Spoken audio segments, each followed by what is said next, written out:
On dit que dans les eaux calmes de la lagune ébriée, les esprits dorment le jour et chuchotent la nuit.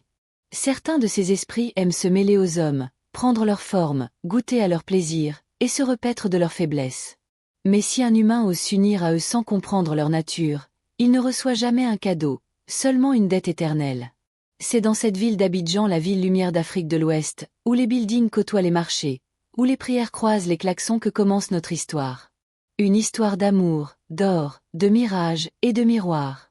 Si tu crois que la richesse peut tout acheter, écoute bien ce conte jusqu'à la fin. Car dans cette histoire, même les billets d'un milliardaire ne peuvent acheter le sommeil d'une âme en paix. Cette nuit-là, la lune reposait sur la lagune comme une pièce d'or. Les pêcheurs dormaient, les grenouilles chantaient, et sous la surface de l'eau, quelque chose bougeait. Un long sifflement fendit l'air. Puis un python doré, immense et luisant, émergea lentement. Ses écailles scintillaient comme des flammes liquides. Il glissa jusqu'à la berge, leva sa tête vers la lune, et son corps commença à changer.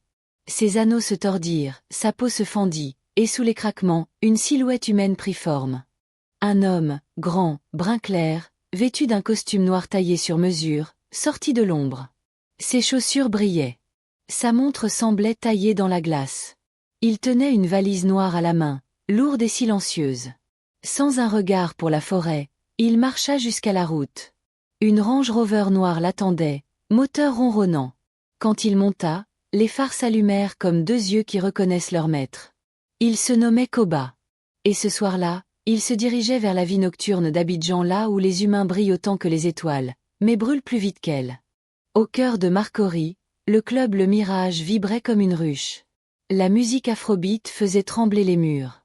Les corps dansaient, les lumières clignotaient, les rires fusaient. Sur la scène, Amina régnait. Jeune, belle, confiante, elle dansait comme si chaque note lui appartenait. Son sourire était une promesse. Ses yeux, deux soleils. Tout le monde la connaissait. Tout le monde l'aimait. Mais cette nuit-là, quelqu'un d'autre la regardait. Koba entra dans le club comme une ombre. Son allure fit taire les conversations autour. Costume sombre, regard calme, sourire discret. Il s'assit dans un coin, posa sa valise sur la table et observa. Quand les lumières de la scène croisèrent son regard, il ouvrit la valise. Les reflets d'or et de billets emplirent la pièce. Des liasses de francs CFA, neuves, parfaitement empilées. Le public retint son souffle. Puis, tranquillement, Koba prit une poignée d'argent, se leva et s'avança vers la scène. Sous les yeux ébahis de tous, il lança les billets en l'air.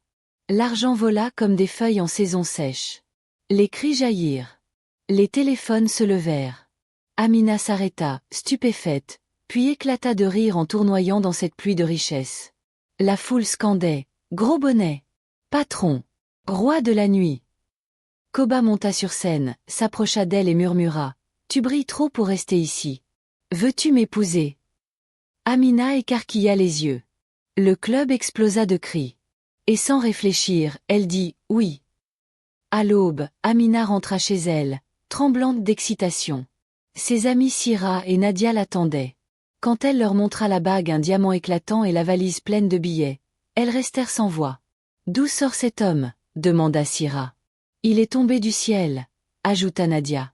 Amina sourit, « Yeux rêveur, c'est un milliardaire. Il m'a choisi. C'est mon destin. » Mais à mesure qu'elle touchait les billets, une chose étrange se produisit. L'électricité vacilla. Un courant d'air froid traversa la pièce. Et pendant une seconde, le reflet d'Amina dans le miroir sembla bouger seul. « Tu as vu ça ?» chuchota Nadia. Amina secoua la tête, riant nerveusement. « Vous êtes superstitieuse. C'est juste la lumière. » Mais dans le silence du matin, un murmure glissa dans l'air. Un murmure qu'aucune d'elles ne comprit. Le lendemain, Koba revint. Toujours élégant, toujours froid, toujours parfait. Il entra au club sous les acclamations. Les hommes le jalousaient, les femmes le désiraient, et Amina fondit à sa vue. « Je veux rencontrer tes parents, dit-il calmement. Amina hurla de joie, les larmes aux yeux. Mais Moussa, son ex, observait dans l'ombre. Il murmura, « Cet homme, il n'a pas d'ombre sous les néons. » Après la soirée, Koba emmena Amina, Sira et Nadia dans sa voiture. Ils roulèrent jusqu'à la Riviera Palmeraie, devant une villa éclatante, neuve, gardée, magnifique. « C'est ta maison, dit Koba. À ton nom. » Amina cria de joie. Elle courut partout, touchant les murs, riant, incrédule. Mais Nadia frissonna. Elle regarda le miroir du salon et jura y avoir vu le reflet d'un serpent doré ramper derrière Koba. 2 semaines plus tard, Abidjan vibrait au rythme du mariage de l'année. Les journaux en parlaient, les invités affluaient, les voitures de luxe s'alignaient. Amina portait une robe blanche constellée de perles. Koba, vêtu d'un costume ivoire et or, gardait son éternel sourire calme. Mais aucun membre de sa famille n'était là. Ni père, ni mère, ni cousin, ni ami. Personne. Peut-être qu'il vive à Dubaï, murmura un oncle. Peut-être qu'il est orphelin, répondit une tante. Personne ne posa plus de questions. Les gens dansaient, riaient, mangeaient. La richesse faisait taire la prudence. Quand la fête s'acheva, Amina et Koba s'installèrent dans leur villa de la Riviera. Et pendant les premières semaines, le bonheur semblait réel. Koba offrait des bijoux, des voyages, des voitures. Mais chaque nuit, il partait. « Je dois aller à Accra, inspecter mes affaires, disait-il. Chaque nuit. Chaque nuit. Amina, éblouie par les cadeaux, ne posa plus de questions. Un soir, alors que la pluie tombait sur les toits, Amina se démaquillait devant son grand miroir. Elle chantonnait doucement quand la porte s'ouvrit derrière elle. « Koba ? C'est toi ?» Aucune réponse. Elle leva le miroir pour ajuster sa coiffure. Et vit, dans le reflet, une longue queue dorée, luisante, ondulant lentement derrière elle. Son souffle se coupa. Le miroir glissa de ses mains et se brisa au sol. Elle se retourna brusquement. Koba se tenait là, normal, calme, vêtu de son éternel costume. « Tu as vu quelque chose ?» demanda-t-il, d'une voix étrangement douce. « Non, rien.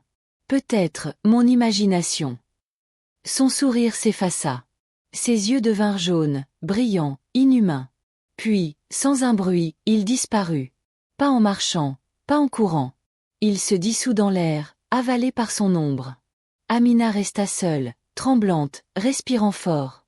Son cœur battait comme un tambour. Elle comprit que son mari cachait un secret plus ancien que la ville elle-même. Le lendemain, Amina prit un taxi vers la forêt d'Anguédédou, où vivait une vieille prêtresse aveugle, Maman Kadi. Celle dont on disait qu'elle parlait avec les ancêtres. Quand Amina entra dans la hutte, l'air changea. Les bougies vacillaient sans vent. La vieille femme leva la tête, sans la voir, et dit « Tu as touché l'or du serpent. » Amina sursauta. « Comment savez-vous ?»« Ton mari n'est pas né d'une femme, répondit Maman Kadi. Il est né d'un serment. Jadis, un homme d'Abidjan promit aux esprits de ne jamais trahir la terre. Mais il l'a fait.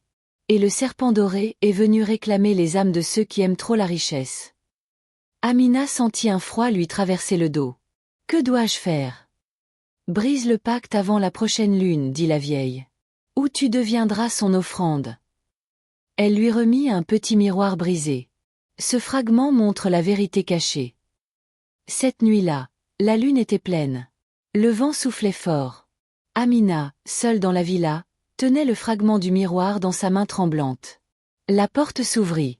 Koba entra, plus beau, plus calme que jamais. « Pourquoi trembles-tu, mon amour ?» demanda-t-il. « Parce que je sais qui tu es, répondit-elle d'une voix brisée.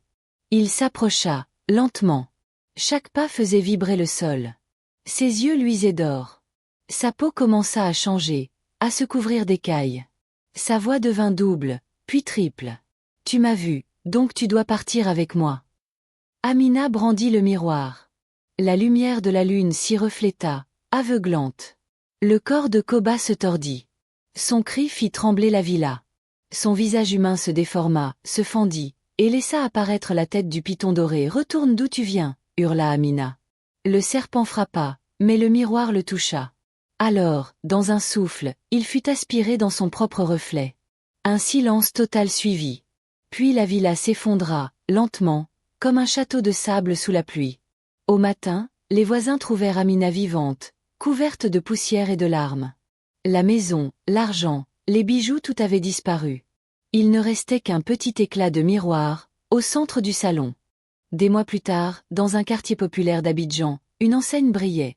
Salon reflet d'or, beauté, sagesse et lumière intérieure. Amina y coiffait les femmes du quartier, souriantes, simples, vivantes.